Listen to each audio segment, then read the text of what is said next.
नमस्कार दोस्तों, मेरा नाम अनिल महंत। हमारी किसी न किसी विषय पर चर्चा होती रहती है। तो आज हम हमारे ज्योतिष शास्त्र के विवादास्पद ज्योतिष शास्त्र मिस्टर गोपाल कपूर जी को अपने साथ बीच में लेकर आए हुए हैं। उन पे किसी ज्योतिष शास्त्र या किसी भी विषय पर हम आज चर्चा करेंगे। तो चाय पे चर्चा पे हम उनका स्वागत करते हैं। तो आइए मिस्टर गोपाल कपूर जी। नमस्कार। नमस्कार।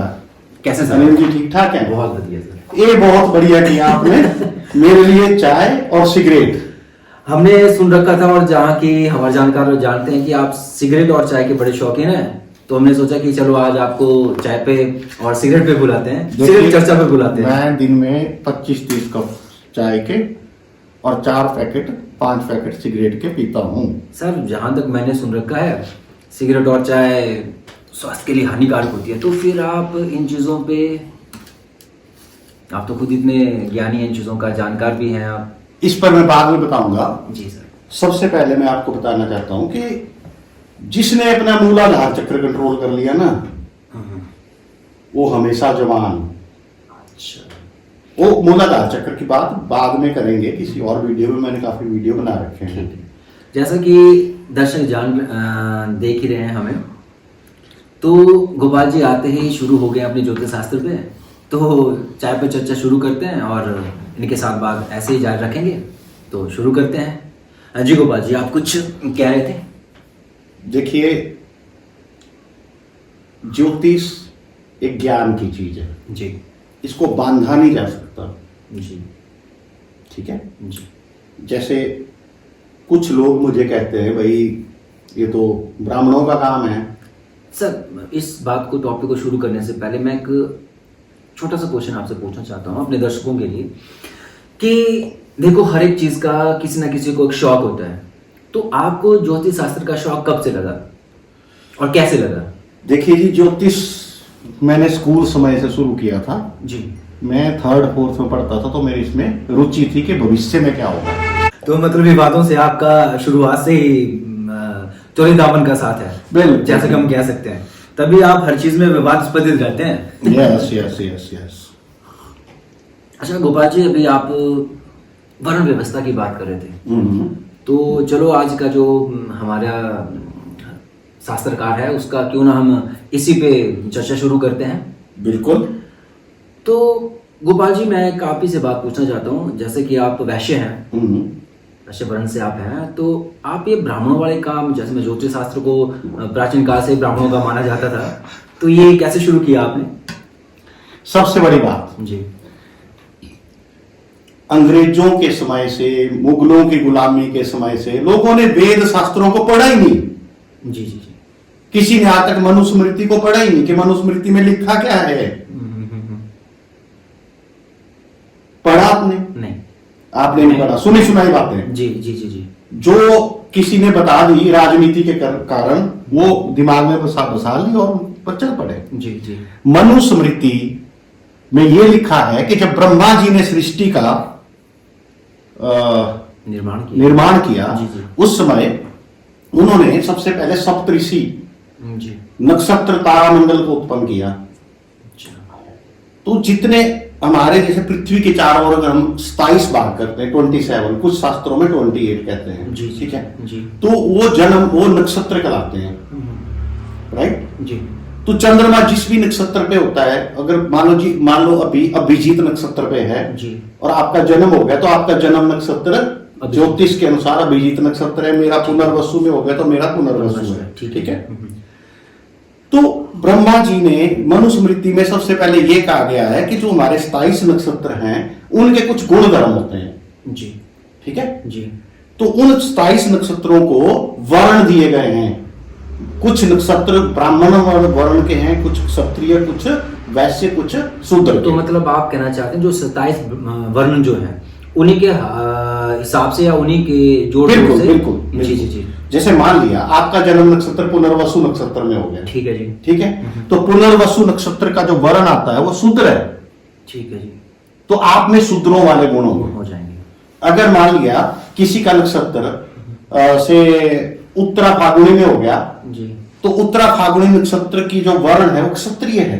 अच्छा। तो उत्तरा फागुनी नक्षत्र में उत्पन्न व्यक्ति के गुण धर्म क्षत्रिय वाले होंगे। जैसे मैं एक एग्जांपल बताता हूं, जी। जो व्यक्ति क्षत्रिय नक्षत्र में उत्पन्न हो गया उसमें लड़ाई झगड़ा, पंगेबाजी, साहस, दुस्साहस, वो बाकी ग्रहों पर डिपेंड करता हो कि नेगेटिव साइड में साहस करता है, गुंडागर्दी में करता है कि फौज में करता है, जी। तो उसमें साहस वाले गुण होंगे, क्षत्रियों वाले गुण होंगे। अगर मैं मान लो पुनर्वसु नक्षत्र में उत्पन्न हो गया, मेरा नक्षत्र शूद्र है, तो मुझे सफलता सेवा के क्षेत्र में मिलेगी। यानी मतलब मैं एक अच्छा एम्प्लॉय बन सकता हूं, अच्छी लोगों की सेवा कर सकता हूं, डॉक्टर बन सकता हूं, इंजीनियर बन सकता हूं। तो अगर मेरा नक्षत्र शूद्र है तो जहां मैं नौकरी करूंगा मैं बॉस को हमेशा खुश रखूंगा। अच्छा, मतलब मैं बीच में रोक रहा हूँ आपको। जैसे जो शूद्र वर्ण के माने जाते हैं, तो मतलब वो जो है वो नौकरी पेशा रहेंगे, मतलब उनका नहीं, जरूरी नहीं, क्योंकि देखिए अब रोजगार की कमी है जी। अगर आपके पास चॉइस ऑफ वर्क मिल जाए, जी, दुनिया भर के काम है और आपको अपनी इच्छा के अनुसार काम मिल जाए, जी, तो आप अपने जो आपकी जन्म कुंडली में आपका वर्ण लिखा होगा, क्योंकि वर्ण का संबंध होता है आप किस जन्म नक्षत्र में पैदा हुए। ठीक है, ठीक है, जैसे आप हो, जैसे मैं हूं, मान लो मैं ब्राह्मण वर्ण में पैदा हुआ हूं, तो मेरी एक संतान शूद्र हो सकती है। अच्छा। शूद्र वर्ण हो सकती है, एक क्षत्रिय वर्ण हो सकती है, या वैश्य वर्ण हो सकती जी, है। जी, जी, जी। एक ही परिवार में चारों जाति, मतलब चारों वर्णों के लोग हो सकते हैं, उनके टेम्परामेंट। अच्छा, तो जो हमें जो आज चीजें बताई गई वर्ण व्यवस्था की, या जो एक टाइम से चली हुई है, जिससे लोगों को बांटने का काम किया गया, तो आप कहते हैं कि ये चीजें बिल्कुल भी नहीं है? बिल्कुल नहीं है। जी, जी, जी, जी, जी। ये क्या होता है, मैं बड़ी सिंपल सी बात कहता हूं। जैसे शास्त्रों पे मान लो अभी मैं ब्राह्मण वर्ण में हूं, जी, जी, मुझे ज्ञान ध्यान की बातें, पढ़ने लिखने की बातें अच्छी लगती हैं, जी। लेकिन मैंने उन पर कब्जा कर लिया और अपनी संतानों को वो सिखाते सिखाता चला गया। बेशक उनकी रुचि है क्या नहीं, हो जबरदस्ती पढ़ रहे हैं। तो क्या हुआ कि वर्ण व्यवस्था को परिवारवाद से जोड़ दिया गया, जी, हजारों सालों से। जी, जी, जी। तो फिर क्या हुआ, परिवारवाद से जुड़ते जुड़ते फिर ये सामाजिक जातियां उत्पन्न हो गई। अब आप आज की स्थिति में देखिए, जैसे राहुल गांधी जी एक राजनीतिक परिवार में उत्पन्न हुए हैं, तो इसका मतलब वो नहीं कि राजनीति के वो जानकार है या अच्छे एक्सपर्ट हैं। जी, जी, जी। क्योंकि राजनीति, जिस प्रकार से राजनीति को परिवारवाद से जोड़ दिया गया कि राजनेता का बेटा जबरदस्ती का राजनीतिज्ञ, ऐसा नहीं है। जबकि मोदी जी और केजरीवाल जी साधारण से परिवार में उत्पन्न होकर भी बहुत अच्छे राजनीतिज्ञ हैं। जी, जी, जी। क्योंकि उनमें, अब जैसे मायावती जी, सामाजिक वर्ण जो मर्जी हो, वो सामाजिक वर्ण है उनका, क्योंकि वो कुरीति बन गई। अगर उनकी जन्म कुंडली देखी जाए तो उनका जन्म नक्षत्र का जो वर्ण, जन्म नक्षत्र कुंडली में जो वर्ण लिखा होगा जन्म कुंडली में, वो ब्राह्मण या क्षत्रिय होगा। अच्छा, है ना। मैं बीच में फिर से रोकूंगा आपको। दर्शकों, जैसा कि आप जानते हैं कि हमारे सामाजिक परिवेश में जो वर्ण व्यवस्था चली है, गोपाल जी उसका खंडन कर रहे हैं, और उन्होंने बहुत ही अच्छे ढंग से इस चीज का बखान भी किया। शायद इनके पास इसके कुछ तथ्य भी होंगे। मैं चाहूंगा कि इसके बारे में अगर आप और ज्यादा जानना चाहते हैं, तो मेरी भी उत्सुकता है इसके बारे में कि मैं गोपाल जी से इसके बारे में और ज्यादा चर्चा करूं। तो इसको आगे बढ़ाते हुए हम बात करते हैं। तो जैसे गोपाल जी, आपने मायावती जी की बात की, जैसे अभी जो सामाजिक परिवेश में वो चाहे कुछ भी हो, लेकिन जो उनका गुण वर्ण है वो उच्च, मतलब राजनीतिक इसमें है, तो उसके बारे में थोड़ा और बताएंगे हमें? बिल्कुल जी। जैसे देखिए, राजनीति पर अधिकार क्षत्रिय वर्ण या ब्राह्मण वर्ण का होगा जी, क्योंकि उन्हीं में राजनीति वाले गुण होंगे, वैश्य और शूद्र में नहीं होंगे। ठीक है। अब मान लिया, मैंने देखा कि कई बड़े राजनेता, लेकिन उनका बेटा राजनीति न करके वो नौकरी करना पसंद कर रहा है। जी, जी, जी। यार अच्छी सी जॉब मिल जाए, विदेश भाग रहा है, जॉब जॉब जॉब। जी, जी। तो उनका जो बेसिक जॉब वाला टेम्परामेंट है, इसका मतलब उनका वर्ण शूद्र है। एक अलग बात है भाई, एक मजबूरी है, सामाजिक मजबूरी है कि सबको काम नहीं मिल रहे हैं, रोजगार कम है। तो आप देखिए, आप एक ऑफिस में चले जाइए, जी, जी, जी। आप देखिए वहां 5 बंदों का स्टाफ देखिए, किसी ऑफिसर से पूछिए आपके जो अंदर 5 बंदे, इनमें सबसे पंगेबाज कौन है, और घमंडी कौन है, और आज्ञाकारी कौन है, और लालच के साथ काम करने वाला कौन है। फिर आप उनके डेट ऑफ बर्थ और टाइम मेरे पास लाइए, फिर जब उनकी जन्म कुंडली बनेगी, तो जो बड़ा अकड़ू किस्म का एम्प्लॉय होगा उनका, कोई सरकारी क्षेत्र में निकाल तो सकता नहीं, जो हर वक्त पंगेबाजी या कभी चार्जशीट हो रहा है, कभी कोई पंगे कर रहा है, तो उसका वर्ण ब्राह्मण निकलेगा, क्योंकि ब्राह्मणों में ब्राह्मण वर्ण में अहंकार ज्यादा है, अच्छा, और जो पंगेबाजी कर रहा हो क्षत्रिय वर्ण होगा, ठीक है। और जो बिल्कुल आज्ञाकारी ढंग से बॉस की हाँ में हाँ मिला के काम करता है, उसका वर्ण शुद्र आएगा, चाहे वो सामाजिक जाति से ब्राह्मण है, ठीक है। और जो पैसे के लिए काम करेगा, भाई जहां फायदा दिखा वहां, तो उसका वर्ण वैश्य होगा। तो इसका मतलब है अगर किसी बच्चे का वर्ण वैश्य है तो वो अच्छा व्यापारी बन सकता है। किसी बच्चे का वर्ण सामाजिक जाति से नहीं बोल रहा हूँ, शुद्र है, हाँ, वर्ण के हिसाब से, जी, तो वो बहुत, मैं सिगरेट पी सकता हूँ कोई बात क्योंकि मैं चेन स्मोकर हूँ। मैं दर्शकों से एक अपील करना चाहता हूँ कि कृपया अगर आपको ये आदत नहीं है तो मत अपनाइए, विवाह से आपका वैसे, क्योंकि मैं वैधानिक चेतावनी आपको बता देता हूं कि smoking is injurious to health, लेकिन मेरे लिए नहीं है। क्यों? क्योंकि मैंने अपने मूलाधार चक्र, स्वाधिष्ठान चक्र, मणिपुर चक्र, मतलब 7 चक्रों पे शिफ्ट हो जाता हूं मैं जिम भी करता हूं, बॉडी बिल्डर भी बन जाता हूं। मैंने देखा था आपको। हाँ। अच्छा, दर्शकों से मैं माफी चाहूंगा, जैसा कि इन्होंने बता दिया कि चेन स्मोकर है, तो जैसा कि और एक बात और उन्होंने बोली कि जो सिगरेट पीना है वो स्वास्थ्य के लिए हानिकारक है। तो दर्शकों से अनुरोध रहेगा कि आप ये चीज़ बिल्कुल भी इस्तेमाल ना करें। और अपनी चर्चा को आगे बढ़ाते हुए हम इनसे एक और क्वेश्चन पूछना चाहेंगे। गोपाल जी, जैसे आपने कहा कि जो वर्ण व्यवस्था है, जो मैं भी खंडन करता हूँ चीज़ का, जो समाज के इस दौरान में चली हुई है, जो बहुत उच्च कोटि के, जैसे अम्बेडकर जी हैं, वो ज्ञानी हैं, बहुत ज्यादा ज्ञानी, तो उनका वर्ण उससे उनका वर्ण मैं लिख के देता हूं, उनका जन्म तिथि समय लाइए, अच्छा, उनका वर्ण ब्राह्मण निकलेगा। अच्छा, तो मतलब जो सामाजिक परिवेश में आजकल हमारा चला, उससे कोई नाता नहीं, अगर जो हम प्राचीन काल से, लेकिन प्राचीन काल शास्त्रों में तो ये लिखा है, जी जी जी जी, लेकिन हमारे शास्त्रों को जो विदेशी आक्रांता थे, जी, ठीक है, विदेशी आक्रांता लोग थे, या जिन्होंने हमारे हिंदुत्व समाज को तोड़ने की कोशिश की, तो उन्होंने हमारे ज्ञान को गलत रूप से प्रचारित करना शुरू कर दिया हजारों सालों से। जी जी जी। सनातन तो बहुत बड़ा, और सनातन में जो आपका टेम्परामेंट है वो आपके जन्म में, आप किसी की कुंडली नहीं है, जैसे मान लिया किसी बच्चे की कुंडली मेरे पास ले आओ, अगर उसका चित्रा नक्षत्र निकलता है तो खाने पीने का पेटू, उसे रोज मुर्गा चाहिए अगर वो नॉन वेजिटेरियन है। जी जी जी। अगर वो वेजिटेरियन है, भाई तभी परिवार के संस्कार ऐसे हैं, तो आलू के परांठे, तला भुना, उसे हरी सब्जी खिला के देखो तो शेर है, अच्छा, उसे तो शेर की तरह खाना चाहिए। मतलब आप कह रहे हैं कि जो आपकी कुंडली है 70% तक के गुण धर्म हमारे जन्म नक्षत्र द्वारा निर्धारित किए जा सकते हैं। तभी हमारे जो प्राचीन ज्ञानी या जो भी ज्योतिष शास्त्री है, उन्होंने इतनी बड़ी बड़ी भविष्यवाणी की है। आप तो इस चीज के माहिर हैं, आपको इन चीजों का ज्यादा पता होगा, हमें तो सिर्फ थोड़ी बहुत चीजों का नॉलेज, जो हमने सिर्फ सुन रखा है। देखिए जी, मौसम संबंधी मेरी सारी भविष्यवाणियां, मौसम विभाग के मुकाबले मौसम विभाग 60-70% सफल होता है, मैं 100% सफल होता हूँ। अच्छा, एक बीच में फिर से रोकूंगा मैं, ये जितनी भी जानकारियां हैं गोपाल जी अपने फेसबुक पेज पे डालते रहते हैं, फेसबुक पे डालते रहते हैं, यूट्यूब चैनल पे डालते रहते हैं। किसी भी दर्शक को अपने से रिलेटेड कोई भी जानकारी अगर चाहिए होगी तो इनके फेसबुक पेज से जुड़िएगा और यूट्यूब चैनल से जुड़िएगा, आपको अपने से संबंधित हर एक जानकारी इनके यूट्यूब चैनल पे मिलेगी। देखिए, एक मिनट, एक मैं आपसे बोल लूंगा, आपने मेरी जानकारी तो करवा दी। और दर्शकों मैं एक चीज बताना चाहता हूं, जो मेरे साथ बैठे हैं अनिल महंत जी, ये टीवी इंडस्ट्री के टॉप कलाकार है। नहीं, टॉप नहीं, बिल्कुल थोड़ा बहुत, चलो टॉप से एक दो नीचे। जी जी जी। सावधान इंडिया के एपिसोड में देखिए, मैं अधिकतम एपिसोड में ये मिल जाएंगे, कहीं उग्रवादी बने हैं लीड रोल में, कहीं इंस्पेक्टर बने, कहीं कुछ बने, कहीं कुछ और भी कहीं। मैं इनसे जानना चाहता हूं कि आप कुछ एक अपने बारे में बताएं। गोपाल जी बहुत ही शातिर हैं, मैं वैसे इंटरव्यू इनकी ले रहा हूँ और ये इंटरव्यू के बीच में मुझे जोड़ रहे हैं, तो दर्शकों को ज़्यादा नहीं, थोड़ा बहुत थिएटर का नॉलेज है, लिख लेता हूँ। बाकी टीवी में कुछ एक काम किया है, सावधान इंडिया के एपिसोड किया है, महाराणा प्रताप किया है, कैसा इश्क किया है, बाकी छोटे मोटे बुद्धा सीरियल में भी, बुद्धा में भी मैंने किया है, बुद्धा में भी काम किया है। और हाँ, एक बार मुझे पता लगा था कि आपको घुड़सवारी नहीं आती थी।